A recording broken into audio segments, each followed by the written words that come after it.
Hello friends, മരുന്നൂര് മുംബൈയിലേക്ക് എല്ലാവർക്കും സ്വാഗതം.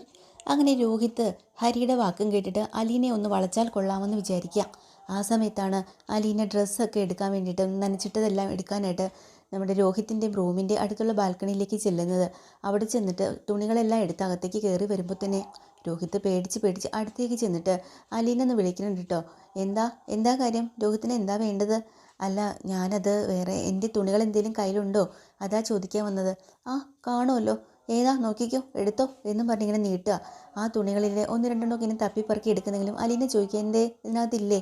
ആ ഉണ്ട്. അല്ല പിന്നെ എന്താ വേണ്ടത്? അല്ല, അതെനിക്കൊരു കാര്യം പറയണമെന്നുണ്ടായിരുന്നു. എന്ത് വേണമെങ്കിലും രോഹിത്തിന് എന്നോട് പറയാം, എന്ത് സഹായം വേണമെങ്കിലും ഞാൻ ചെയ്തു തരാം. എന്തേ, കോഫി എന്തെങ്കിലും എടുക്കണോ? വേണ്ട. പിന്നെന്ത്, ഇവിടെ അടിച്ചു വാരുക എന്തെങ്കിലും വേണോ? എന്തെങ്കിലും ചെയ്യണമെങ്കിൽ ഞാൻ ചെയ്തു തരാം കേട്ടോ. ആ ശരി. പിന്നെ ഇപ്പം എന്തിനാ എന്നെ വിളിച്ച്? അല്ല, അത് വേറൊന്നുമില്ല. ഡ്രസ്സൊക്കെ കഴുകുമ്പോൾ പോക്കറ്റിൽ കാശോ മറ്റോ എന്തെങ്കിലും ഉണ്ടോ നോക്കിയിട്ടൊക്കെ വേണം ചെയ്യാൻ. ആ, അതൊക്കെ ഞാൻ നോക്കാറുണ്ട്, നോക്കിയിട്ട് തന്നെയാണ് ചെയ്യുന്നത്. ആ ശരി, എന്നാൽ പിന്നെ വേറൊന്നുമില്ലല്ലോ, ഞാനിത് കൊണ്ട് അയൺ ചെയ്തിട്ട് വരട്ടെ. ആ ശരി. അങ്ങനെ അലീന പോവാട്ടോ. പേടിച്ച് വിറച്ച് നിൽക്കുകയാണ് രോഹിത്തിന് ഹരിയെ പോലെ പെൺപിള്ളേരെ വളയ്ക്കാനുള്ള കഴിവൊന്നും ഇല്ല കേട്ടോ. ഇത് തന്നെ രോഹിത്ത് ഹരിയോട് പോയി പറയുന്നുണ്ട്.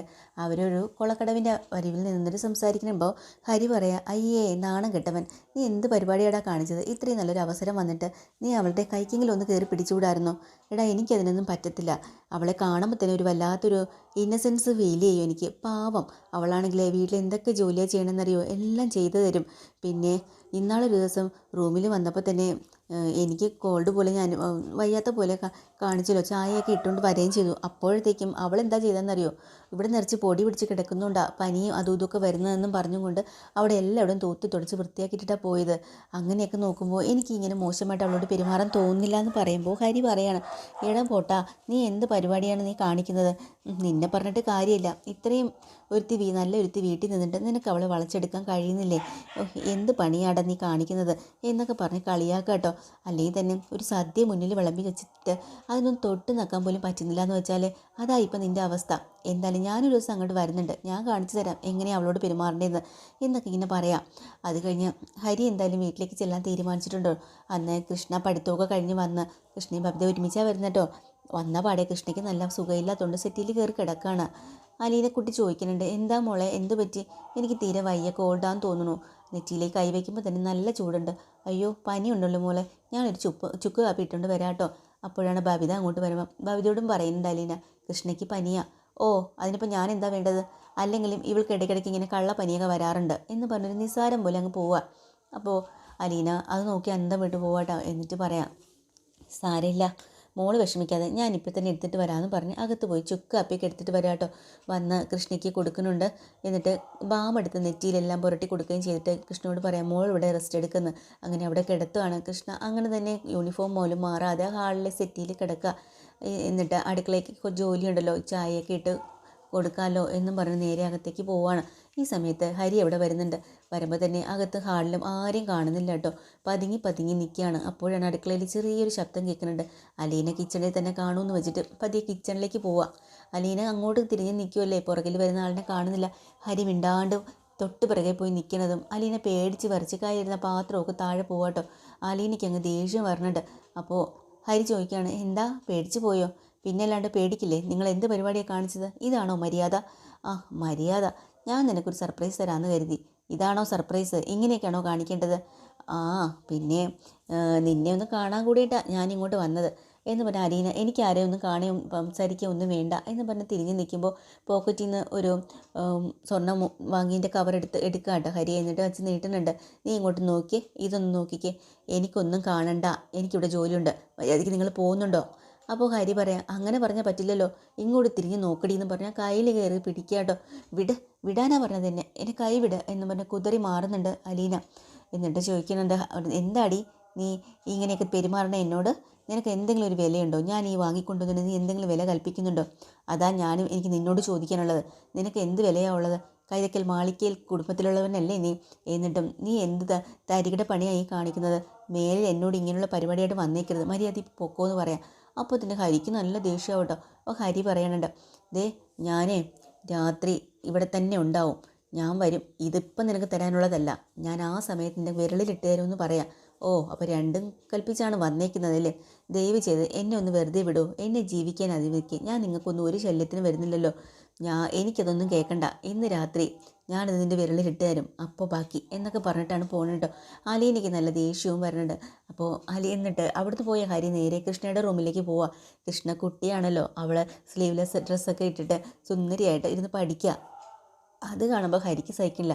ഹരി നേരെ ഒരു കാമ കണ്ണോടുകൂടി അവളുടെ അടുത്തേക്ക് ചെന്നിട്ട് തന്നെ ആ കയ്യിലേക്കൊന്ന് ചേർത്ത് പിടിച്ച് അടുത്തേക്ക് വെക്കുകയാണ്. എന്നിട്ട് എടി മോളെ, ഇന്ന് സ്കൂളിൽ എന്താ നീ പോകാഞ്ഞേ? ഇന്ന് പോയില്ല. അതെ, സ്കൂളിൽ ഒരു കുട്ടി കുളത്തിൽ വീണ് മരിച്ചു, അപ്പോൾ ഇന്ന് സ്കൂൾ അവധി തന്നു. ആണോ? ഏട്ടൻ എന്താ കോളേജിൽ പോകത്തെ? കോളേജിൽ എന്താ വിശേഷം എന്നൊക്കെ ഇങ്ങനെ കൃഷ്ണ വാദോരാതെ ചോദിക്കട്ടോ. പക്ഷേ ഇതിനൊക്കെ മറുപടി കൊടുക്കുന്നുണ്ടെങ്കിലും ഹരിയുടെ കണ്ണൊക്കെ കൃഷ്ണയുടെ മുഖത്തും ദേഹത്തും ഒക്കെയാണ്. എന്നിട്ട് കൃഷ്ണയെ ചേർത്ത് വയ്ക്കണമുണ്ട്. ചായ ആയിട്ടൊക്കെ വെളി ചായയും സമൂസയൊക്കെ ഉണ്ടാക്കി അലീന പുറത്തേക്ക് വരുവാണ്. നോക്കുമ്പോൾ ഇവിടെ ആരെയും കാണുന്നില്ല, ഹരിയേയും കാണുന്നില്ല. അപ്പോഴാണ് കൃഷ്ണയുടെ മുറിയിൽ നിന്ന് ഒരു ചിരി കേൾക്കുക കേട്ടോ. അപ്പോൾ അവിടെ കാണുമല്ലോ എന്നും പറഞ്ഞ് അങ്ങോട്ട് ചെല്ലുമ്പോൾ അലീന കാണുന്ന കാഴ്ച ഒരു വല്ലാത്തത് തന്നെയാണ് കേട്ടോ. കാരണം സാധാരണ ഒരു സഹോദരിയോട് കാണിക്കുന്ന രീതിയിലല്ല അവൻ കൃഷ്ണയോട് പെരുമാറുന്നത്. ഇത് അലീനയ്ക്ക് മനസ്സിലാവാണ്. അങ്ങനെ അലീന പെട്ടെന്ന് കൃഷ്ണയെന്ന് വിളിക്കുക കേട്ടോ. അങ്ങനെ രണ്ടുപേരും ഞെട്ടിത്തിരിഞ്ഞ് നോക്കുകയാണ്. കൃഷ്ണ ചോദിക്കുന്നത്, എന്താ ചേച്ചി നീ വന്നേ? നിനക്ക് ഞാൻ ചായ എടുത്ത് വെച്ചിട്ടുണ്ട്. സ്പെഷ്യൽ ചായയാണോ ചേച്ചി? അതെ, മോള് പോയി കുടിക്കുമെന്ന് പറയാം. അങ്ങനെ കൃഷ്ണ അങ്ങോട്ട് പോകുമ്പോൾ ഹരിക്ക് നല്ല ദേഷ്യം വരികയാണ് കേട്ടോ. ഹരിയുടെ മുഖത്തേക്ക് ചെറിഞ്ഞൊരു നോട്ടം നോക്കിയിട്ട് അലീനയും പുറത്തേക്ക് ഇറങ്ങുന്നുണ്ട്. അലീനയ്ക്ക് ചെറിയ സംശയമൊക്കെ തോന്നി തുടങ്ങിയിട്ടുണ്ട്. ഹരി കൃഷ്ണയോട് കാണിക്കുന്നത് നല്ല രീതിയിലുള്ളൊരു സ്നേഹമല്ല എന്ന് മനസ്സിലാവുകയാണ് കേട്ടോ. അങ്ങനെ അതെല്ലാം കണ്ടും കേട്ടും കൊണ്ട് നേരെ ചാടി തുമ്മിച്ചും കൊണ്ട് ഒന്നും നടക്കില്ല എന്ന് മനസ്സിൽ വിചാരിച്ച് ഹരി ഇറങ്ങി പോവുക. അപ്പോഴാണ് വൈജ വരുന്നത്. ഓഫീസിലെ ജോലിയും കഴിഞ്ഞ് വന്നോണ്ട് അവനോട് ചോദിക്കുന്നുണ്ട്, എന്താടാ നീ വന്നപാടെ പോകുന്നത്? നീ ഒന്ന് കഴിച്ചോ, ചായ കുടിച്ചോ എന്നൊക്കെ. ഉടനെ ഹരി പറഞ്ഞു കൊടുക്കുക, ചായയോ? എനിക്ക് ആര് തരാൻ ഇവിടെ വന്ന ചായ? അലീനയുണ്ടല്ലോ ചായ തരാനായിട്ട്, അവൾ ഗസ്റ്റുകളൊക്കെ നന്നായിട്ട് ട്രീറ്റ് ചെയ്യുന്നുണ്ടല്ലോ, പിന്നെ നിനക്കെന്താ ചായ തരാത്ത? അതെനിക്കറിയില്ല. ഗസ്റ്റുകൾക്ക് ചായ കൊടുത്താലും എനിക്ക് തരുന്നില്ല. ഞാൻ എന്തായാലും കഴിക്കുന്നില്ല, പോവുക. എടാ വാടാ. എന്നാൽ പിന്നെ ഞാനത് ചോദിച്ചിട്ട് തന്നെ കാര്യം. വേണ്ട ആൻറ്റി, ഇപ്പം അതൊന്നും ചോദിക്കണ്ട. പിന്നെ വേണമെങ്കിൽ ഒന്ന് താക്കീത് കൊടുത്തു, അത്രയും മതി, ഞാൻ പോവുക എന്ന് പറഞ്ഞ് ഹരി അവിടെ നിന്ന് ഇറങ്ങി അങ്ങ് പോവാട്ടോ, അലീനയെ കുറ്റം പറഞ്ഞിട്ട്. അപ്പോൾ ഈ സമയത്ത് നമ്മുടെ കൃഷ്ണ പറയുന്നുണ്ട്, ചേച്ചി എനിക്ക് ഹിന്ദി എന്ന് പറയുന്ന വിഷയം എനിക്ക് ഇച്ചിരി പാടുള്ള കാര്യമാണ്. അതുകൊണ്ട് തന്നെ എനിക്ക് വായിച്ചാലും ഒന്നും മനസ്സിലാവും. എന്തൊക്കെയോ ഹാ ഹേ ഹൂ എന്നൊക്കെ എഴുതിക്കണം, എങ്ങനെയാണ് മനസ്സിലാക്കുക? ചേച്ചിക്ക് ഇത് പറഞ്ഞു തരാൻ പറ്റുമോ എന്ന് ചോദിക്കുക. ഞാൻ എന്തായാലും +2 വരെ പഠിച്ചല്ലേ, അതുവരെയുള്ള അറിവ് വെച്ച് എന്തെങ്കിലുമൊക്കെ പറഞ്ഞു തരാം. അങ്ങനെ ബുക്ക് എടുത്തുകൊണ്ട് കൊടുക്കുക കേട്ടോ. അങ്ങനെ കൃഷ്ണയ്ക്ക് അതെല്ലാം പഠിപ്പിച്ച് കൊടുക്കുമ്പോൾ കൃഷ്ണ പറയും, ഓ ചേച്ചിക്ക് ഇതൊക്കെ എന്തോരം ഓർമ്മയല്ലേ, ചേച്ചി നന്നായിട്ട് ഇതൊക്കെ ഓർത്തിരുന്ന് വായിച്ചു ചെന്നതല്ലോ. അതുമല്ല ചേച്ചി പറഞ്ഞു തരണം, എനിക്ക് നല്ല മനസ്സിലാവുന്നുണ്ട്. ആണോ? എന്നാൽ പിന്നെ മോള് പഠിച്ചോ എന്ന് പറഞ്ഞുകൊണ്ടിരിക്കുമ്പോൾ വൈജ കയറി വന്ന പാടെ ഇതാണല്ലോ കാണുന്നത്. കൃഷ്ണേ, എന്താണ് ഇവിടെ നടക്കുന്നത്? അല്ല, എനിക്ക് ഹിന്ദി പറഞ്ഞുതരാം ചേച്ചി. ഹിന്ദി പറഞ്ഞുതരാം. അവൾ ആരാ? മാസ്റ്ററോ? നിനക്ക് എന്തെങ്കിലും സംശയമോ കാര്യമുണ്ടെങ്കിൽ ട്യൂഷന് പൊക്കൂടെ? അതാ ഞാൻ ചേച്ചിയുടെ അടുത്ത് വന്നിരുന്നത്. എടി, എന്തെങ്കിലും അറിവുള്ളവരുടെ അടുത്തേക്ക് വേണം പോവാനായിട്ട്, അല്ലാതെ ഇവളെ പോലുള്ളവരത്തല്ല പോവേണ്ടത് എന്ന് പറഞ്ഞ് കളിയാക്കുക കേട്ടോ. അപ്പോൾ അത് കേൾക്കുമ്പോൾ പെട്ടെന്ന് തന്നെ അലീനയ്ക്ക് സങ്കടമാവണമെങ്കിലും കൃഷ്ണ വിട്ടുകൊടുക്കില്ല. കൃഷ്ണ ചോദിക്കണം, അമ്മയ്ക്ക് എന്തിൻ്റെ കേടാ? പിന്നെ ഞാനൊരു ചോദ്യം ചോദിക്കട്ടെ, ഇപ്പോൾ പറഞ്ഞ് ഈ ക്വസ്റ്റ്യൻ്റെ ഇതിൻ്റെ വായിച്ചു തരാം, ഇതിൻ്റെ കറക്റ്റ് മീനിങ് അമ്മയ്ക്ക് പറഞ്ഞു തരാവോ എന്ന് ചോദിക്കുക കേട്ടോ. എന്നിട്ട് അതങ്ങ് വായിച്ച് കേൾപ്പിച്ചു കൊടുക്കുകയാണ്. അപ്പോൾ തന്നെ വൈജ വല്ലാതെ നാണം കെട്ട് പോകട്ടോ. വൈജയ്ക്ക് അറിയില്ല. ഉടനെ ദേഷ്യം പിടിച്ചിട്ട്, ഇതാ നിന്നോട് പറഞ്ഞത്, നിനക്ക് എന്താ അറിയില്ലെങ്കിൽ കുറച്ച് അറിവുള്ള അടുത്തേക്ക് വേണം ട്യൂഷന് പോയി പഠിക്കണം, അല്ലാതെ ഇതുപോലുള്ളവളുമാരുടെ അടുത്തല്ല വീട്ടിലെ ജോലിക്ക് നിൽക്കുന്ന ചേച്ചി ചേച്ചി എന്ന് വിളിക്കരുതെന്ന് പറഞ്ഞാൽ കേൾക്കത്തില്ല. അമ്മയ്ക്ക് എന്താ കുശുമ്പോ അസൂയോ എന്തെങ്കിലും കുത്തിത്തിരിപ്പോ എന്തെങ്കിലും ഉണ്ടോ? അതുകൊണ്ടാണ് അമ്മ ഇങ്ങനെ സ്വഭാവം കാണിക്കണേ എന്ന് കൃഷ്ണൻ ചോദിക്കട്ടോ. അദ്ദേഹം വൈജയ്ക്ക് നല്ല ദേഷ്യം വന്നിട്ട് ഒറ്റ പോക്ക് പോവാണ്. അപ്പോൾ അങ്ങനെ ചോദിച്ചത് കൊണ്ട് തന്നെ കുഞ്ഞനിയത്തല്ലേ. അപ്പോൾ അലീനയുടെ മുഖത്തും ചെറിയൊരു പുഞ്ചിരിയൊക്കെ വരണം കേട്ടോ. ഇതാണ് എപ്പിസോഡ്. പുതിയൊരു എപ്പിസോഡ് വീണ്ടും വരാം. ചാനൽ ഇഷ്ടമായി ലൈക്ക് ചെയ്യുക, സബ്സ്ക്രൈബ് ചെയ്യുക. Thank you.